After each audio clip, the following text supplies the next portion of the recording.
Shri Chakramata YouTube channel ವೀಕ್ಷಕರಿಗೆ ನನ್ನ ಹೃತ್ಪೂರ್ವಕ ನಮಸ್ಕಾರಗಳು. ಸುಭಾಷಿತ: ಪ್ರತಿಭೆ ಮತ್ತು ರೂಪ ದೇವರ ಕೊಡುಗೆ, ಕೀರ್ತಿ ಮತ್ತು ಹಣ ಮನುಷ್ಯನ ಸೃಷ್ಟಿ, ವ್ಯಕ್ತಿತ್ವ ಮತ್ತು ಅಹಂಕಾರ ನಾವೇ ರೂಪಿಸಿಕೊಂಡಿದ್ದು. ಆಲೋಚಿಸಿ ಮುಂದೆ ನಡೆಯಿರಿ. ನೋಡಿ ಎಷ್ಟು ಚೆನ್ನಾಗಿದೆ. ಇವತ್ತು ನಾವು ದಿನಪಂಚಾಂಗಕ್ಕಿಂತ ಮುಂಚೆ ಗಣೇಶ ಚತುರ್ಥಿಯ ಬಗ್ಗೆ ತಿಳ್ಕೊಳ್ಳೋಣ.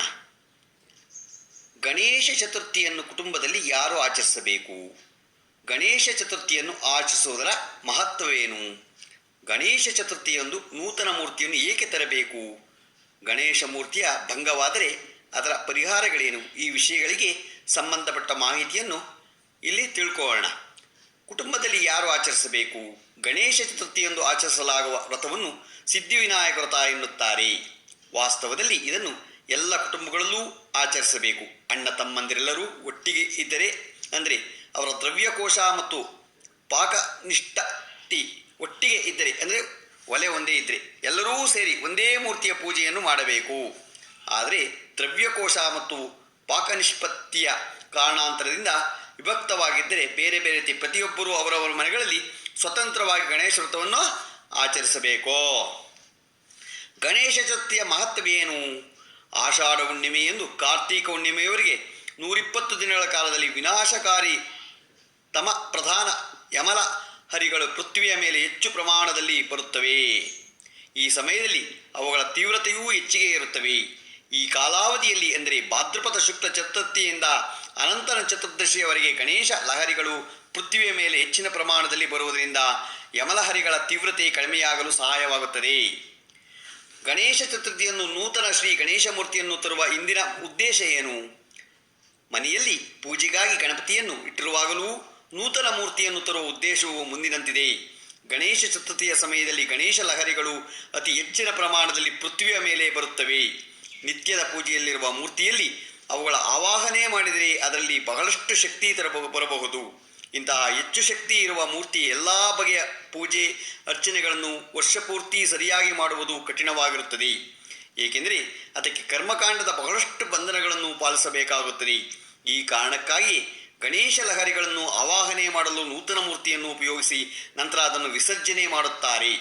ಗಣೇಶ ಲಹರಿಗಳಲ್ಲಿ ಸತ್ವ, ರಜ ಮತ್ತು ತಮದ ಪ್ರಮಾಣವು 5-5-5 ಹೀಗಿದ್ದರೆ, ಸರ್ವಸಾಧಾರಣ ವ್ಯಕ್ತಿಯಲ್ಲಿ ಅದರ ಪ್ರಮಾಣವು 1-3-5 ಹೀಗೆ ಇರುತ್ತದೆ. ಆದ್ದರಿಂದ ಸರ್ವಸಾಧಾರಣ ವ್ಯಕ್ತಿಯ ಗಣೇಶ ಲಹರಿಗಳನ್ನು ಹೆಚ್ಚು ಸಮಯದವರೆಗೆ ಗ್ರಹಣ ಮಾಡಲಾರನೋ. ಶಾಸ್ತ್ರೋಕ್ತ ವಿಧಿ ಮತ್ತು ರೂಢಿ ಇವುಗಳ ಅವಧಿ ಹೇಗೆ? ಭಾದ್ರಪದ ಶುಕ್ಲ ಚತುರ್ಥಿಯ ದಿನ ಮಣ್ಣಿನ ಗಣಪತಿಯನ್ನು ತಯಾರಿಸಿ ಅದನ್ನು ಎಡಗೈ ಮೇಲಿಟ್ಟು ಅಲ್ಲಿಯೇ ಸಿದ್ಧಿವಿನಾಯಕ ಹೆಸರಿನಿಂದ ಪ್ರಾಣ ಪ್ರತಿಷ್ಠಾಪನೆ ಮತ್ತು ಪೂಜೆಯನ್ನು ಮಾಡಿ ಕೂಡಲೇ ವಿಸರ್ಜನೆ ಮಾಡಬೇಕು ಎಂಬ ಶಾಸ್ತ್ರವಿದೆ. ಆದರೆ ಮಾನವರು ಉತ್ಸವ ಪ್ರಿಯರಾಗಿರುವುದರಿಂದ ಇಷ್ಟರಿಂದಲೇ ಅವರಿಗೆ ಸಮಾಧಾನವಾಗಲಿಲ್ಲ. ಆದ್ದರಿಂದ 1, 5, 7 ಅಥವಾ 10 ದಿನ ಗಣಪತಿಯ ಮೂರ್ತಿಯನ್ನು ಇಟ್ಟು ಉತ್ಸವ ಮಾಡತೊಡಗಿದರು. ಕೆಲವರು ಗಣಪತಿಯ ವಿಸರ್ಜನೆಯನ್ನು ಗೌರಿಯ ಜೊತೆಗೆ ಮಾಡುತ್ತಾರೆ. ಯಾರಾದರೊಬ್ಬರು ಕುಲದಲ್ಲಿ ಗಣಪತಿಯನ್ನು 5 ದಿನ ಇಡುವ ಪದ್ಧತಿ ಇದ್ದು ಅವರು ಅದನ್ನು 1 ಅಥವಾ 7 ದಿನ ಇಡಬೇಕಾಗಿದ್ದರೆ ಅವರು ಹಾಗೆ ಮಾಡಬಹುದು. ಇದಕ್ಕೆ ಯಾವುದೇ ಅಧಿಕಾರಯುತ ವ್ಯಕ್ತಿಯನ್ನು ಕೇಳುವ ಅವಶ್ಯಕತೆ ಇಲ್ಲ. ತಮ್ಮ ತಮ್ಮ ರೂಢಿಗನುಸಾರವಾಗಿ 1ನೇ, 2ನೇ, 3ನೇ, 6ನೇ, 7ನೇ ಅಥವಾ 10ನೇ ದಿನ ಗಣೇಶ ಮೂರ್ತಿಯನ್ನು ವಿಸರ್ಜನೆ ಮಾಡಬೇಕು.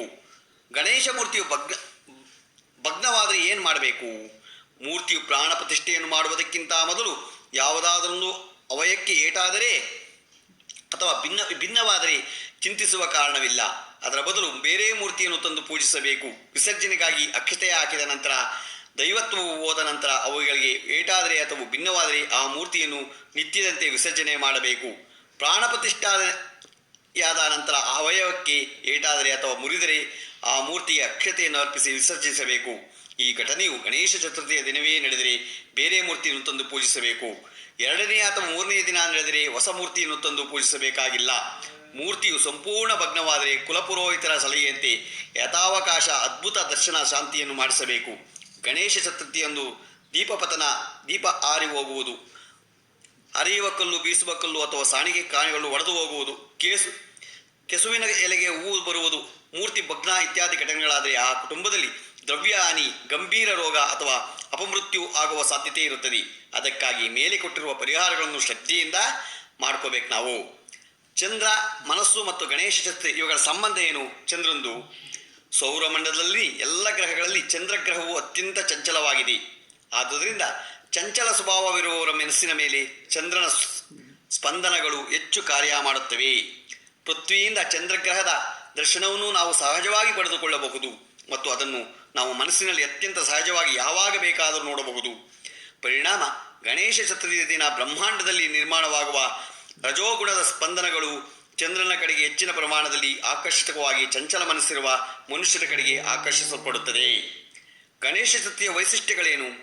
ಈ ದಿನ ರಜೋಗುಣದಿಂದಾಗಿ ಚಂದ್ರನ ಸುತ್ತಲಿರುವ ಪ್ರಭಾವಲಯವು ಬಹಳ ತೇಜಸ್ವಿಯಾಗಿ ಕಾಣಿಸುತ್ತದೆ ಮತ್ತು ಅದು ಚಂಚಲ ಮನಸ್ಸನ್ನು ಸಹಜವಾಗಿ ಆಕರ್ಷಿಸಿಕೊಳ್ಳುತ್ತದೆ. ಈ ದಿನ ಚಂದ್ರ ದರ್ಶನವನ್ನು ಪಡೆದುಕೊಂಡರೆ ಚಂದ್ರನು ತನ್ನ ಪ್ರಚಂಡ ರಜೋಗುಣದೊಂದಿಗೆ ಮನಸ್ಸಿನಲ್ಲಿ ಬೇರೂರುತ್ತಾನೆ.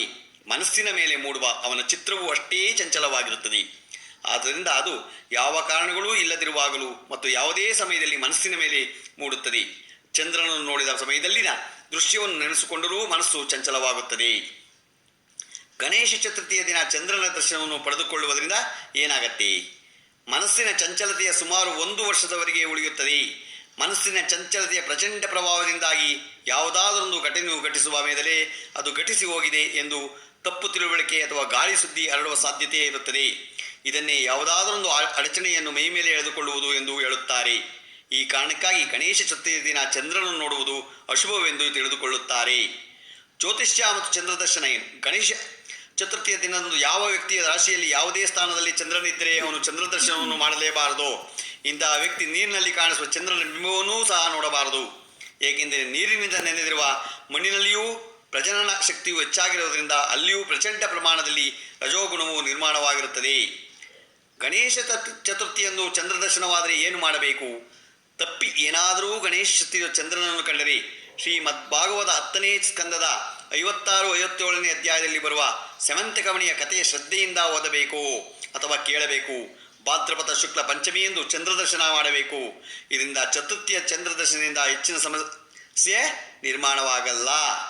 ಗಣೇಶ ಚತುರ್ಥಿಯಂದು ಚಂದ್ರದರ್ಶನ ಆದರೆ ಮುಂದಿನ ಮಂತ್ರದಿಂದ ಮಂತ್ರಿಸಿದ ನೀರನ್ನು ಸೇವಿಸಿ ನೀರನ್ನು ಅಭಿಮಂತ್ರಿಸಲು ಶ್ರೀ ಮಂತ್ರವನ್ನು 21, 54 ಅಥವಾ 108 ಬಾರಿ ಜಪಿಸಿದ್ರೆ ಅದಿದಾಗತ್ತೆ. ಸಿಂಹ ಪ್ರಸೇನ ಮವದೀತ್ ಸಿಂಹೋ ಜಾಂಬ ಅತಃ ಸುಕುಮಾರಕ ಮಾರೋಧಿ ಸ್ತಹೇಷ ಸಮಂತಕನಃ ಬ್ರಹ್ಮ ವೈವರ್ತ ಪುರಾಣ ಅಧ್ಯಾಯ ಇದು 78. ಸಿಂಹ ಪ್ರಸೇನ ಮವದೀತ್ ಸಿಂಹೋ ಜಾಂಬವತ ಅತಃ ಸುಕುಮಾರಕ ಮಾರೋಧಿ ಸ್ತಹೇಷ ಸಮಂತಕಃ ಬ್ರಹ್ಮ ವೈವರ್ತ ಪುರಾಣ ಇದು ಅಧ್ಯಾಯ 78. ಅರ್ಥ ಏನಂದರೆ, ಹೇ ಸುಂದರ ಸುಕುಮಾರನೇ, ಈ ಮಣಿಗಾಗಿ ಸಿಂಹವು ಪ್ರಸೇನನನ್ನು ಕೊಂದು ಹಾಕಿತು ಮತ್ತು ಜಾಂಬವಂತನು ಆ ಸಿಂಹನನ್ನು ಸಂಹರಿಸಿದರು. ನೀನು ಒಳಬೇಡ, ಈ ಸಮಂತಕ ಮಣಿಯ ಮೇಲೆ ನಿನ್ನ ಹಕ್ಕಿದೆ ಅಂತ ಹೇಳ್ತಾರೆ. ಅಷ್ಟೇ. ಇದನ್ನು ನಾವು ಮಾಡಿಕೊಂಡ್ರೆ ನಿಜವಾಗ್ಲೂ ಯಾವ ಶಾಪನೂ ನಮಗೆ ತಟ್ಟಲ್ಲ. ಗೊತ್ತಾಯ್ತಾ? ಇವತ್ತು ದಿನ ಪಂಚಾಂಗವನ್ನು ತಿಳ್ಕೊಳ್ಳೋಣ. ದಿನಾಂಕ 7/9/2024 ಶನಿವಾರ, ಶ್ರೀ ಕ್ರೋಧಿನಾಮ ಸಂವತ್ಸರ, ದಕ್ಷಿಣಾಯನ, ವರ್ಷ ಋತು ಭಾದ್ರಪದ ಮಾಸ, ಶುಕ್ಲ ಪಕ್ಷ, ತಿಥಿ ಚೌತಿ, ಹಗಲು 11 ಗಂಟೆ 9 ನಿಮಿಷ ತನಕ ಇದೆ. ನಕ್ಷತ್ರ ಚಿತ್ತೆ. ಇವತ್ತು ವರಸಿದ್ಧಿ ವಿನಾಯಕ ವ್ರತ ಇರೋದ್ರಿಂದ ಎಲ್ಲರೂ ವರಸಿದ್ಧಿ ವಿನಾಯಕನನ್ನು ಭಕ್ತಿಯಿಂದ ಪೂಜೆ ಮಾಡಿ. ಮಳೆ ಪೂರ್ವ ಭಾದ್ರ 3ನೇ ಪಾದ. ರಾಹುಕಾಲ 9:17ರಿಂದ 10:49 ತನಕ ಇದೆ. ಕುಳಿಕ ಕಾಲ 6:12ರಿಂದ 7:45 ತನಕ ಇದೆ. ಯಮಗಂಟ ಕಾಲ 1:53ರಿಂದ 3:25 ತನಕ ಇದೆ. ಇವತ್ತು ಯಾರು ಹುಟ್ಟುಹಬ್ಬ ಆಚರಿಸ್ಕೊಂತಿದ್ರು, ಮದುವೆಯಾದ ದಂಪತಿಗಳು ವಾರ್ಷಿಕೋತ್ಸವ ಆಚರಿಸ್ಕೊಂತಿರೋರಿಗೆ ನಮ್ಮ ಹೆಬ್ಬಳಲು ಶ್ರೀ ಚಕ್ರಮಾತಾ ಯೂಟ್ಯೂಬ್ ಚಾನಲ್ ಕಡೆಯಿಂದ ಶುಭ ಕಾಮನೆಗಳನ್ನು ತಿಳಿಸ್ತೀವಿ. ದೇವರವರಿಗೆ ಆಯುಸ್ಸು, ಆರೋಗ್ಯ, ಐಶ್ವರ್ಯ ಎಲ್ಲ ಕೊಟ್ಟು ಕಾಪಾಡಲಿ ಅಂತ ನಾನು ಕೇಳ್ಕೊತೀನಿ. ನಮ್ಮ ಹೆಬ್ಬಳಲು ಶ್ರೀ ಚಕ್ರಮಾತಾ ಯೂಟ್ಯೂಬ್ ಚಾನಲ್ ಯಾರು ಸಬ್ಸ್ಕ್ರೈಬ್ ಆಗಿಲ್ಲ ದಯಮಾಡಿ ಸಬ್ಸ್ಕ್ರೈಬ್ ಆಗಿ. ನಿಮ್ಮದೇ ಚಾನಲ್ ಆಗಿದ್ದರಿಂದ ನಮ್ಮ ಲಿಂಕನ್ನು ಬೇರೆ ಗ್ರೂಪ್ಗಳಿಗೆ ಫಾರ್ವರ್ಡ್ ಮಾಡಿ. ನಮಸ್ಕಾರಗಳು, ನಮಸ್ಕಾರಗಳು, ನಮಸ್ಕಾರಗಳು. ಇವತ್ತು ಯಾರು ಚಂದ್ರದರ್ಶನ ಮಾಡಬೇಡಿ. ಚಂದ್ರದರ್ಶನ ಮಾಡಿದ್ರೆ ಇಲ್ಲದ ಅಪವಾದ 1 ವರ್ಷಗಳ ಕಾಲ ಬರುತ್ತೆ. ಅದರಿಂದ ಅಕಸ್ಮಾತ್ ಮಾಡಿದ್ರೂ ಸಮಂತಕ ಮಣಿಯ ಕಥೆಯನ್ನು ಕೇಳಿ. ಚಂದ್ರದರ್ಶನ ಮಾಡಲೇಬಾರ್ದು. ಗೊತ್ತಾಯ್ತಾ? ಮಾಡಲೇಬಾರ್ದು. ಅಕಸ್ಮಾತ್ ಮಾಡಿದ್ರೆ ಇದನ್ನು ಮಾಡ್ಕೊಳ್ಳಿ. ಒಳ್ಳೆಯದಾಗತ್ತೆ. ದೇವ್ರನ್ನ ನೆನೆಸ್ಕೊಳ್ಳಿ. ನಮಸ್ಕಾರಗಳು, ನಮಸ್ಕಾರಗಳು, ನಮಸ್ಕಾರಗಳು.